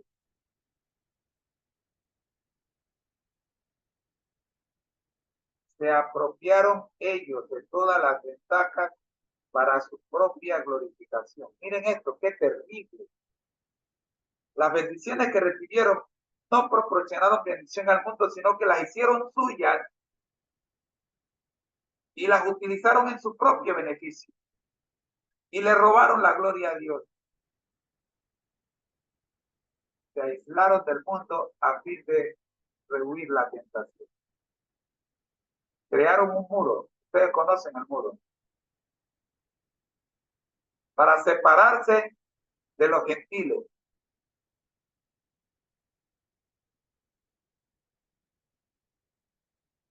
Sigamos escuchando, ya estamos terminando. Se aislaron del mundo a fin de rehuir la tentación. Las restricciones que Dios había impuesto a su asociación con los idólatras para impedir que se conformasen a las prácticas de los paganos, las usaban para edificar una muralla de separación entre ellos y todas las demás naciones. Privaron a Dios del servicio que requería de ellos y privaron a sus semejantes de dirección religiosa y de un ejemplo santo. Los sacerdotes y gobernantes se estancaron en una rutina de ceremonias, estaban satisfechos con una religión legal y era imposible para ellos dar a otros las verdades vivientes del cielo. Consideraban cabalmente suficiente su propia justicia y no deseaban que un nuevo elemento se introdujera en su religión. No aceptaban la buena voluntad de Dios para con los hombres como algo independiente de ellos mismos, sino que la relacionaban con sus propios méritos debidos a sus buenas obras. La fe que obra por el amor y purifica el alma no podía unirse con la religión de los fariseos. hecha de ceremonias y de mandamientos de hombres. En cuanto a Israel, declara Dios, y yo te planté de buen vidueño, simiente verdadera toda ella. ¿Cómo pues te me has tornado sarmientos de vida extraña? Es Israel una frondosa viña, haciendo fruto para sí. Ahora pues, vecinos de Jerusalén y varones de Judá, juzgad ahora entre mí y mi viña. ¿Qué más se había de hacer a mi viña que yo no haya hecho en ella? ¿Cómo, esperando yo que llevase uvas, ha llevado uvas silvestres? Sí, verdaderamente es terrible. Mira la pregunta que el Señor le hace a todos los que culpan a Dios de lo que está ocurriendo hoy día. ¿Qué más se había de hacer a mi viña que yo no haya hecho en ella? ¿Cómo? Esperando yo que llevase uvas, ha llevado uvas silvestres. O sea, aquí uno dice, es Israel una frondosa viña, haciendo fruto para sí.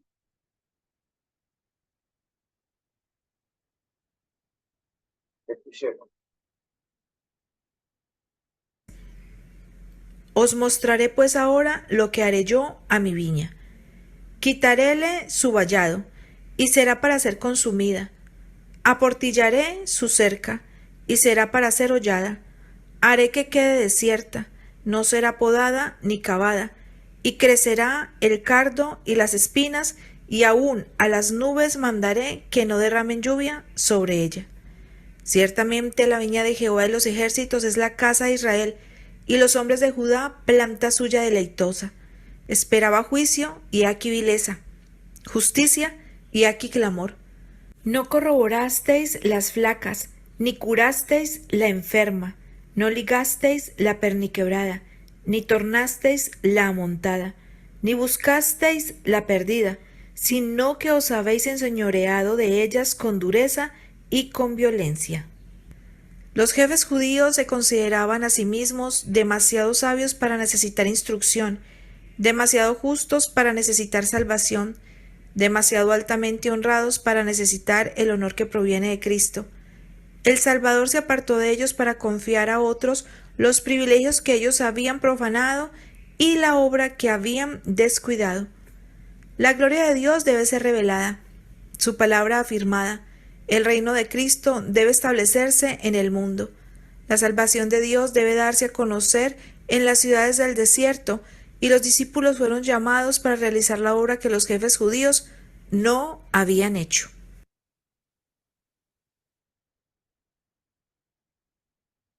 Amigos, déjame saber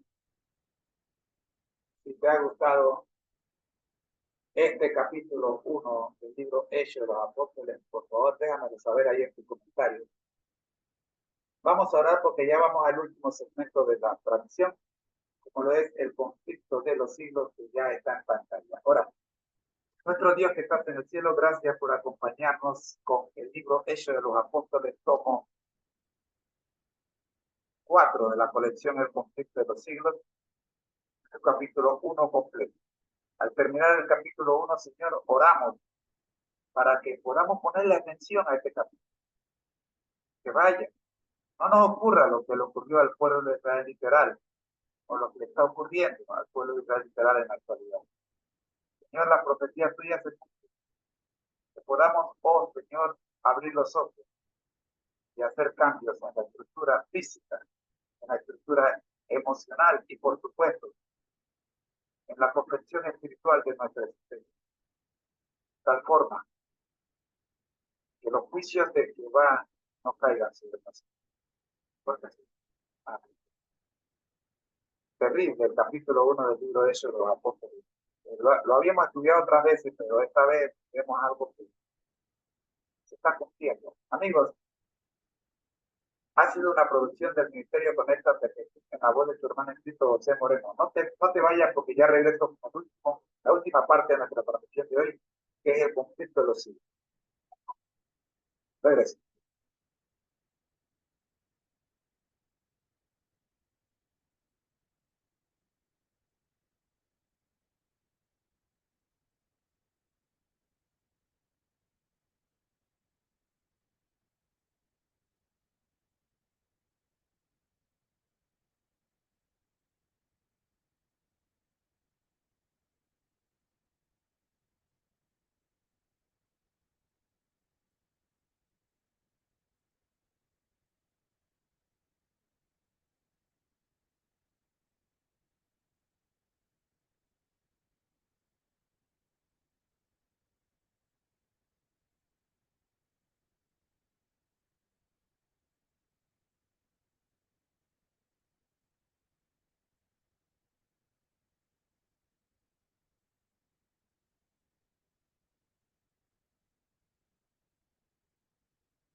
El Ministerio Conéctate a Jesús y Seminarios y Tutorías presentan la serie Feliz para Siempre en su 7º segmento, tomo 5, El conflicto de los siglos, capítulo 2, o segunda parte. Escuchemos a los hermanos de la Verdad Ilustrada con el segundo video titulado La Fe de los Mártires. Recuerden que la última lección ya vimos el primer video, vamos a ver ahora el segundo. Escuchemos.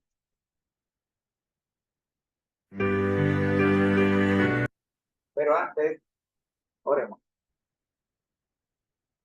Dios nuestro y Señor Jesucristo, gracias por permitirnos estudiar el capítulo número 2 del conflicto del siglo.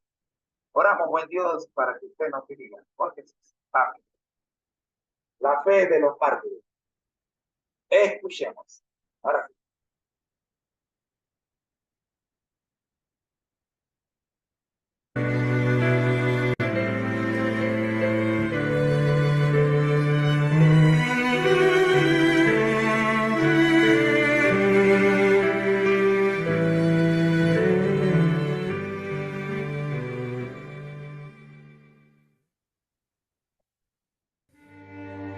Jesús, cuando reveló a sus discípulos lo que debía ocurrir con Jerusalén, también predijo lo que experimentaría su pueblo desde el mismo momento que él fuera crucificado. Jesús predijo la medida de aflicción que los gobernantes del mundo impondrían a la Iglesia de Dios, su humillación, escarnio y los sufrimientos por los cuales él también pasó. La enemistad que contra el Redentor del mundo se despertó iba a manifestarse contra todos los que creyesen su nombre. Los poderes de la tierra y del infierno se congregaron contra Cristo a través de sus seguidores. El paganismo previó que de triunfar el cristianismo, sus templos y altares serían destruidos y por lo tanto reunió sus fuerzas para destruir el cristianismo. Así se encendieron los fuegos de la persecución y los cristianos fueron despojados de sus posesiones y expulsados de sus hogares. Muchísimos sellaron su testimonio con su sangre. Esas persecuciones empezaron bajo el gobierno de Nerón cerca del tiempo del martirio de Pablo y continuaron varios siglos. Los cristianos eran inculpados calumniosamente y señalados como la causa de las mayores calamidades, hambres, pestes y terremotos.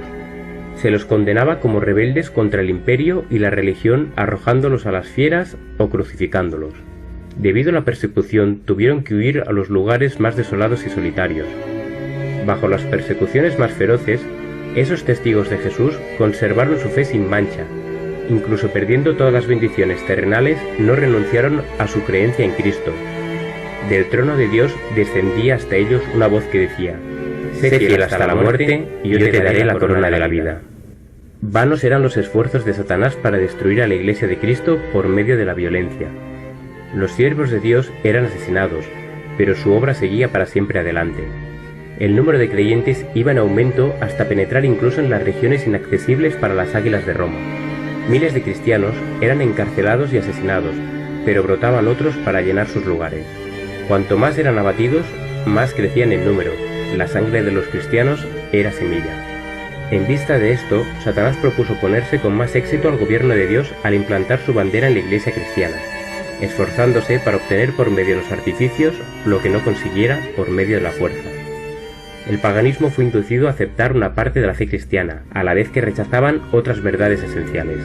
Profesaban creer en Jesús, su muerte y su resurrección, pero no tenían convicción de pecado ni sentían necesidad de arrepentimiento o cambio de corazón. Algunos cristianos permanecieron firmes y declararon que no podían transigir, pero otros se declararon dispuestos a ceder o a modificar algunos puntos su confesión de fe y unirse con los que habían aceptado parte del cristianismo. Bajo el manto de un supuesto cristianismo, Satanás se fue introduciendo en la Iglesia para corromper la fe de ella y apartarla de la verdad. Así es como se realizó la unión del cristianismo con el paganismo. Aunque los paganos profesaban haberse convertido y unido a la Iglesia, seguían aferrándose a la idolatría, solo que habían cambiado sus imágenes de su culto por imágenes de Jesús o de María.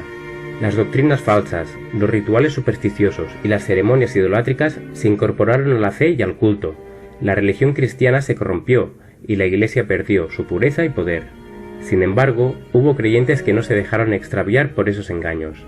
Los verdaderos cristianos se opusieron a los miembros de la Iglesia que, mientras profesaban tener piedad, daban secretamente cabida a la iniquidad. Mientras hubo persecución, la Iglesia permaneció relativamente pura, pero al cesar aquella se agregaron a esta quienes eran menos sinceros y consagrados, y así quedó despejado el camino para que Satanás pusiera un pie dentro de ella. Cuando los cristianos consintieron unirse con los paganos que solo se habían convertido a medias, entraron en una senda que los apartó más y más de la verdad. Satanás se alegró mucho de haber logrado engañar a tan crecido número de cristianos. Luego ejerció aún más su poder sobre ellos y los inspiró a perseguir a los que permanecían fieles a Dios. Entonces la Biblia no fue aceptada como regla de fe, y a la doctrina de la misma se le llamó herejía.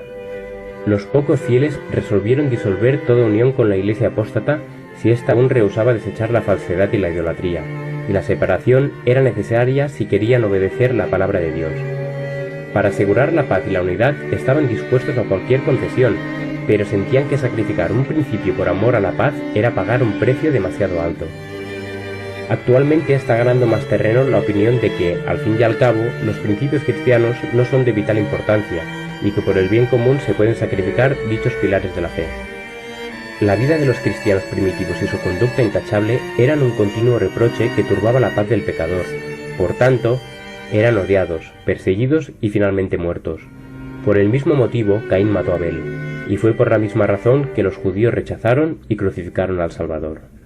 Entonces, ¿cómo puede llamarse el Evangelio un mensaje de paz? El cristianismo es un sistema que, de ser recibido y obedecido, derramaría paz y armonía por toda la tierra. Los principios de vida del cristianismo son totalmente diferentes a los hábitos y deseos de los hombres, y por eso se rebelan contra él. Aborrecen la pureza que pone de manifiesto y condena sus pecados, y persiguen y dan muerte a quienes los instan a reconocer sus requerimientos justos y sagrados. Es en este sentido que el Evangelio se llama espada. Previendo las dudas que asaltarían a sus seguidores en días de pruebas y oscuridad, el Salvador les dijo: «Acordaos de la palabra que yo os he dicho, el siervo no es mayor que su Señor. Si a mí me han perseguido, también a vosotros os perseguirán». Los que son llamados a sufrir la tortura y el martirio no hacen más que seguir los pasos del amado Hijo de Dios. El apóstol Pablo declara que todos los que quieren vivir piadosamente en Cristo Jesús padecerán persecución. ¿Por qué entonces parece adormecida la persecución en nuestros días? El único motivo es que la Iglesia se ha conformado a las reglas del mundo y por lo tanto no despierta oposición. La religión que se profesa hoy no tiene el carácter puro y santo que distinguiera a la fe cristiana en los días de Cristo y sus apóstoles.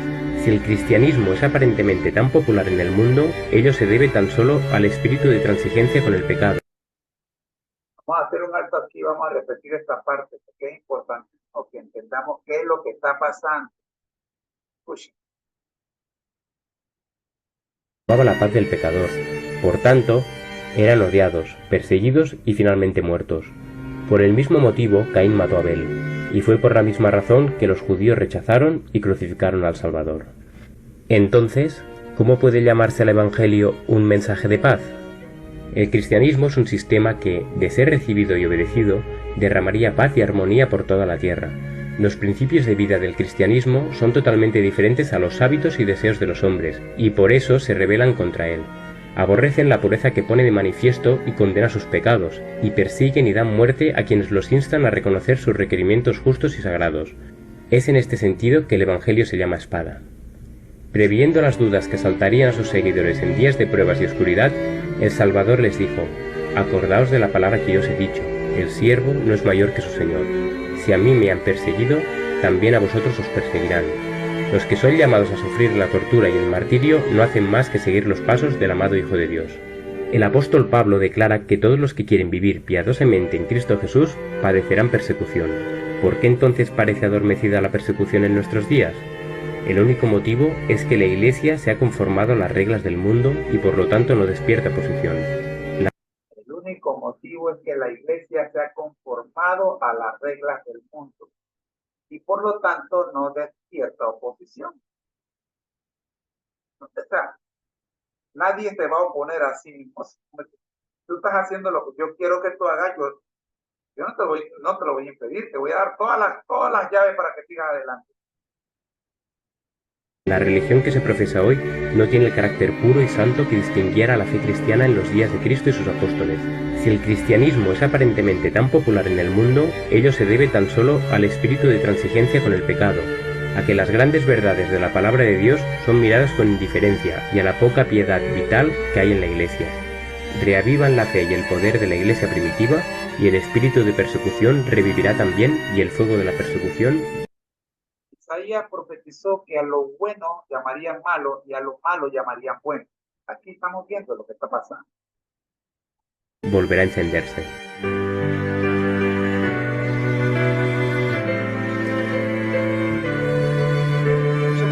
Una vez más, el mundo y por lo tanto no despierta posición.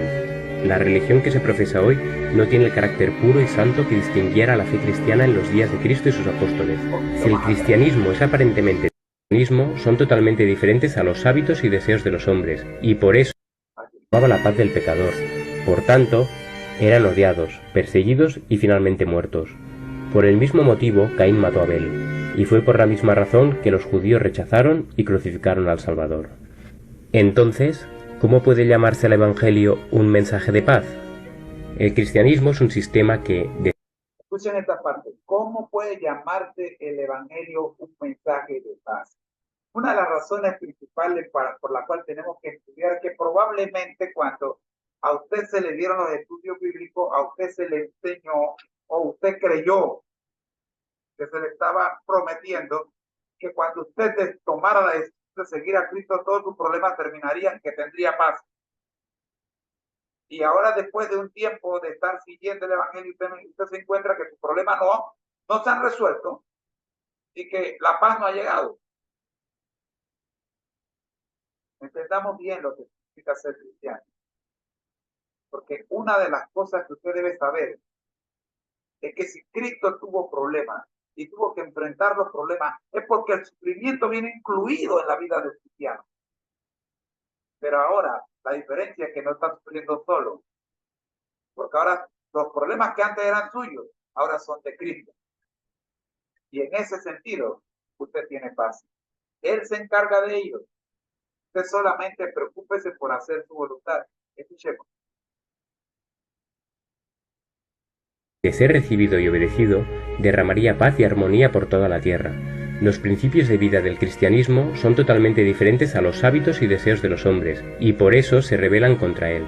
Aborrecen la pureza que pone de manifiesto y condena sus pecados, y persiguen y dan muerte a quienes los instan a reconocer sus requerimientos justos y sagrados. Es en este sentido que el Evangelio se llama espada.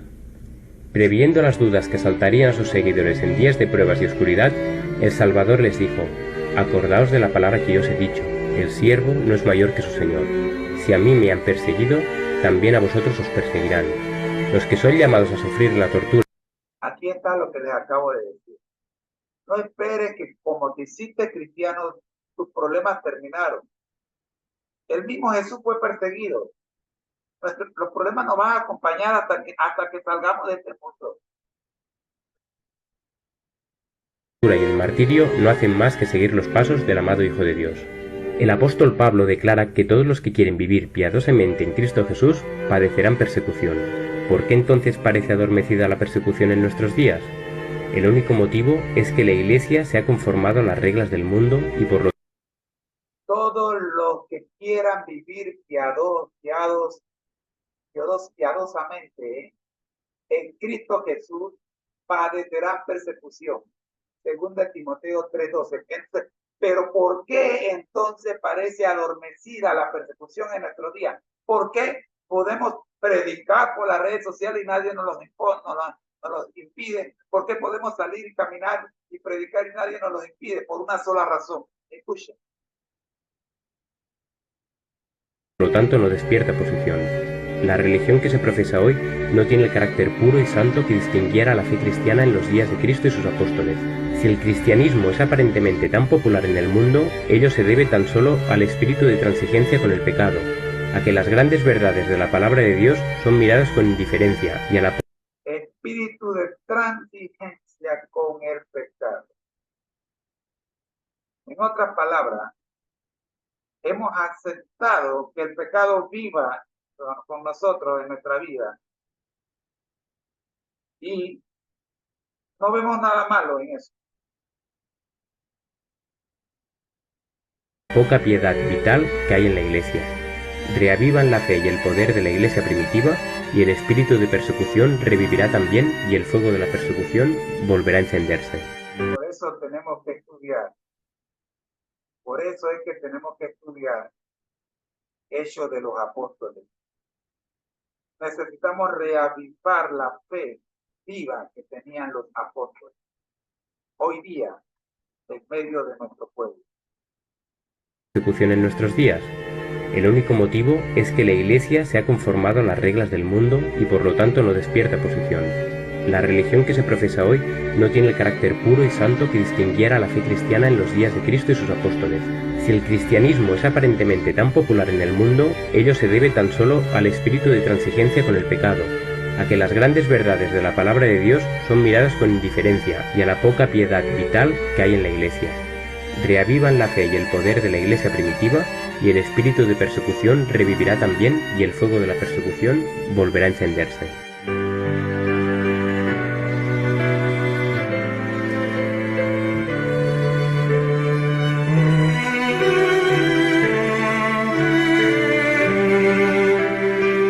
Así que para que se suscriba a la página La Verdad Ilustrada.